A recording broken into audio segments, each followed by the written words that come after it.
سلامونه او نیکی هیلې روغتیا روحي خپرونې ته ښه راغلاست. هیله لرم چې جوړ او روغ اوسئ.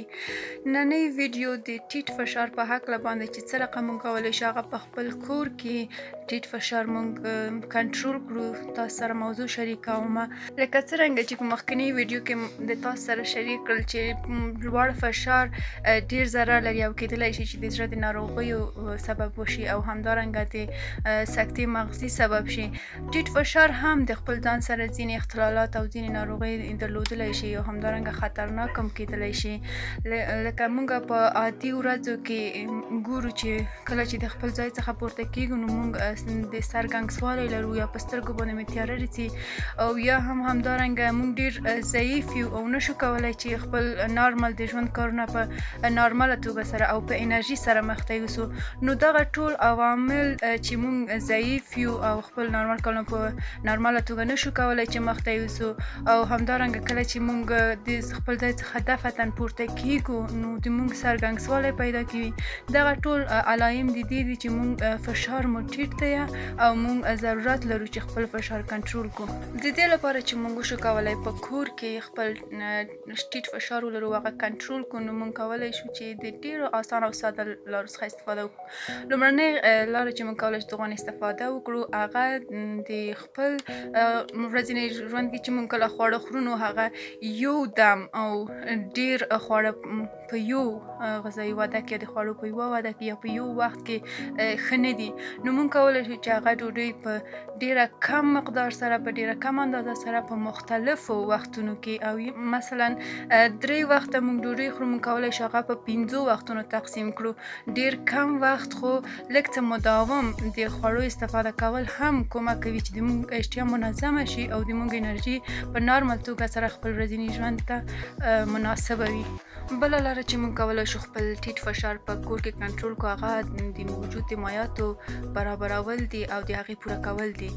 لکه څرنګه چې موږ کولی شو په خپل د ډوډۍ ترڅنګ اوبه استفاده کړو او هغه وچ کړو نو اوبه د 1.5 لیتر په ورځ کې کفایت کوي. په یو دم باندې نه موږ کولی شو هغه په مختلفو وختونو باندې تقسیم کړو او د اوبه شکل نه استفاده وکړو. مالګه استفاده کړئ. د مالګه استفاده کول هم ټیټ فشار کنټرولولی شي او نارمل حالت یې راوستلی شي. د ډیرو مالګه استفاده کول هم ډیر زیان لري ځکه چې هغه د لوړ فشار لپاره ډیر زیانمنه ده.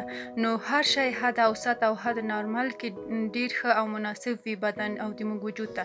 نو مالګه موږ کولی شو ډیر په مناسبه اندازې سره استفاده کړو تر څو چې خپل ټیټ فشار کنټرول کړو او ورته فایده ولري.